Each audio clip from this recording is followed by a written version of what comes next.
The Apollo Fanfare. That piece, it's a very simple little opening statement for the beginning or developing band, really the second year band. And I wrote it actually as an afterthought because my what some people call my second symphony, it's really the Odyssey. It's a large, very large work, about 25-30 minutes depending on the interpretation. And I had this idea that if we're doing this really wonderful Greek theme work on a concert, wouldn't it really be great if everybody in the band pyramid would have the opportunity to experience a little of Greek mythology themselves? So I wrote a series of works, and Apollo was the first of those. So hopefully in some kind of pyramid concert, and when it's all said and done, yes, I write music, but I'm a teacher. And so I wanted the beginners to have the opportunity to experience their own little bit. So I wrote this, and it's a very simple little thing, but hopefully sounds big and wonderful and grandiose. And the idea was as a setup for the Odyssey. And so there was literally a series of works that led up, beginning with Apollo Fanfare. And I actually, when I was really writing the piece at the time, and it's interesting because we're about to come up upon the Winter Olympics in Torino, and I'm sitting here and I'm watching the Olympics, and there was a young skater by the name of Apollo that was making quite a name for himself at that point in time. I went, there it is. that'll be the Greek god that I choose. The Inferno is the first movement of a piece I wrote called The Divine Comedy, and that like the Odyssey, is in 4 movements, and again it's based on literature and Dante's literary work. The piece, actually the Divine Comedy for me, was the first very, very large work that I had ever written. I became really interested in the Divine Comedy as a piece of literature in my college days. I was an undergraduate student at Troy State University. My Dr. John M. Long, dear friend, mentor, and teacher, was my conductor at Troy, and Paul Yoder was my composition teacher. And so I was taking a world literature class, and I had never been exposed to the Divine Comedy. I started reading this book called The Inferno, and it absolutely fascinated me. And so fortunately, and Dr. Yoder was instrumental in that, I made the wise decision, Robert, you don't have enough chops and experience in life yet. If you're going to tackle this, if it's a really good idea, let's not waste it on youth at this point. So I put it aside for about almost 15 years, and then brought it back.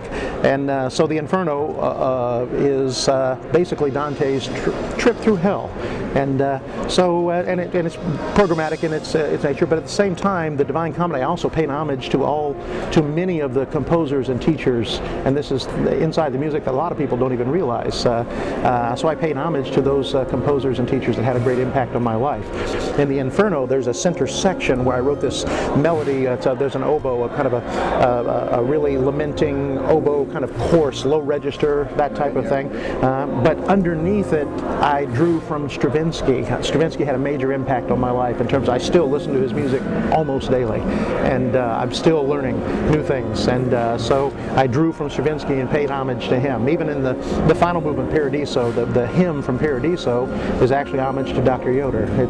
It's based loosely on a little chorale that he did, a little warm-up chorale. There was a little set of warm-ups, and it was called Letter I. And so it's based loosely on his Letter I warm-up chorale, and that's the warm-up chorale that my college band played every single day, and still to this day plays every single day at the beginning of rehearsal. And so Paradiso, the hymn, is based loosely on that. The funniest story, though, I will say about this particular piece, the Divine Comedy was a joint commission between 2 Virginia universities and 2 very dear friends and colleagues. One, I was teaching at James Madison University at the time, and Dr. Pat Rooney is the conductor there. And then at George Mason, my dear friend Anthony Maiello. And at that time, I first actually met Tony Maiello because his daughter was a student of mine, a wonderful oboist, and hence, by the way, some of the oboe exposures in the piece. And Tony said, you know, Robert, would you consider writing something? And I thought, here is this fiery Italian American conductor. Now's the time to do the Divine Comedy. It's time, Robert. And so I was talking with Tony Maiello, and I explained the concept of the entire work and all 4 movements, and it's going to be this trip from hell all the way to heaven.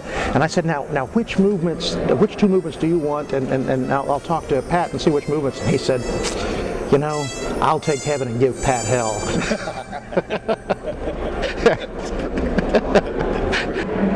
Isle of Calypso is the third movement of the Odyssey, and programmatically Odysseus is on this island, and she falls in love with him and offers him the chance for immortality. But the Isle of Calypso it brings together some of the sound effects that begin to appear in my music, and for much like I've used ocean drums a couple of times, and but the Isle of Calypso might be the most haunting of those, with the exception of maybe Incheon at the very beginning, but we'll see. But hopefully you'll find a really beautiful lament. It's something that is so, hopefully I find it, I tried to write it to be really, really gorgeous, but at the same time a sense of sadness.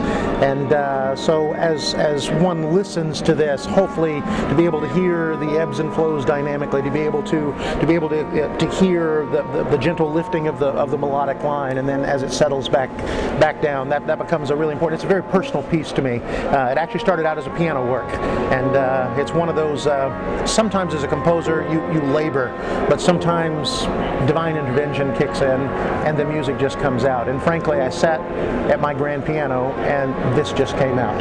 And what you hear, this was a stream of consciousness. So it becomes a really, really important piece for me, and a little different than what a lot of people would expect. In terms of special effects, the ocean, you'll begin to hear the ocean, you'll begin to hear these other things, but the music actually is the ticking of the clock.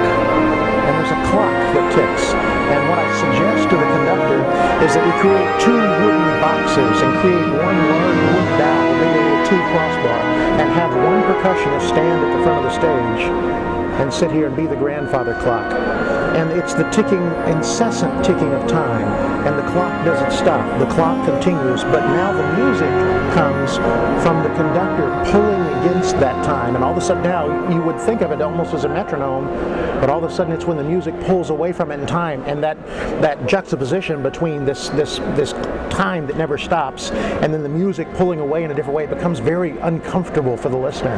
And so that effect is the music, and that's the essence. Why? Because Odysseus, frankly, it was a time when he was on that island, a minute became an hour became a year became 10 years, and what seemed like a minute to him was a very, very long time.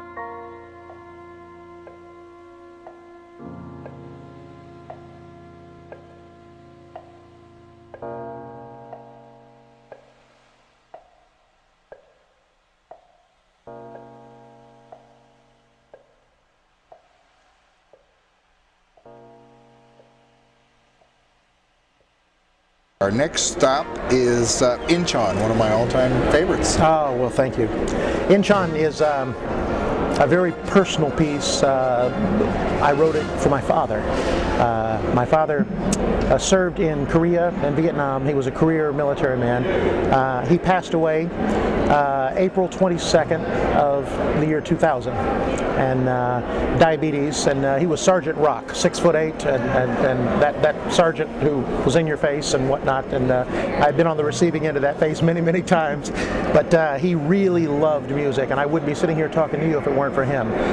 Frankly, his impact on my life, he was a huge man, and even growing up, I lament the sadness of his life, that he was almost shamed into playing football, but he just wanted to play clarinet in the band, and he never got the opportunity.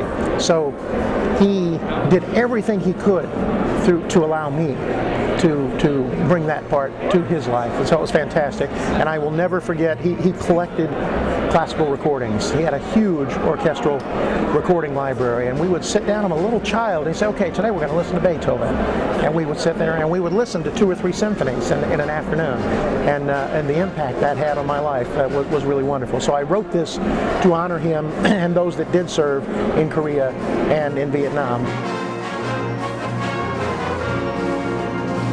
The great Locomotive chase. That piece has taken on a life of its own, it seems like. I wrote it for Tapp Middle School, which is in the Atlanta area, Cobb County. Aaron Cole, wonderful teacher, magnificent program, and it's in the Atlanta, Georgia area. And when I try and write, and people commission to work, I try and write something that's going to be somewhat personal. I like the music to connect in as many different ways as possible. So I'll find even subliminal ways to try and make a connection with the students and with the audience. So as I was beginning to do some research in the area. I'm a history buff. I love history, and I also love military history, even as we talked in the past about Incheon. Pardon me. So I was doing some study, and I found that there was a train station very near the school, and it was called Big Shanty, and in there is this locomotive, and it is the general. And this general was involved in probably the most significant event, maybe, in terms of extending the Civil War. And so there had to do with the lines, supply lines running from the Atlanta area up to Chattanooga, and Atlanta being the capital of pretty much the industrial capital of the South. All the supplies were there. They were running up this train track to Chattanooga. Then they'd load up on wagons and take them up into the Shenandoah Valley of Virginia. Most of the Civil War was fought in and around Virginia. And so the idea was, if we can get in there and destroy those supply lines, we will end this war very quickly. So this spy by the name of James Andrews immersed himself in Southern society, and one day showed up at the train station in Big Shanty, and he and his raiders, they're all disguised, they commandeered this locomotive and took off up the tracks. Well, there was a Confederate soldier, either astute or unfortunate, depending upon your point of view, and who saw what was happening and saw that there was another locomotive there called the Texas. So he put a bunch of soldiers on there and chased, and that Texas actually had to back up, and so went backwards and chased that all the way up the line. Their original plan was to destroy all the bridges so that the train way, the tracks themselves would be destroying the supply lines. So Texas engaged the general in this long battle all the way up, and they did not have an opportunity to blow up anything. So they literally went till they literally ran out of steam. And hopefully in the music you hear that. You hear the intensity of the chase, and you've got the they're trying to stoke the coal, and you hear this metal clanging sound as those shovels are hitting, and throwing the coal into the engine and whatnot. And then right at the very end, it begins to grind to hopefully a very dramatic halt. And that is in a location very near Ringgold, Georgia. And they're actually right there by the train tracks. There's a little monument. This is where the great locomotive chase ended, right there.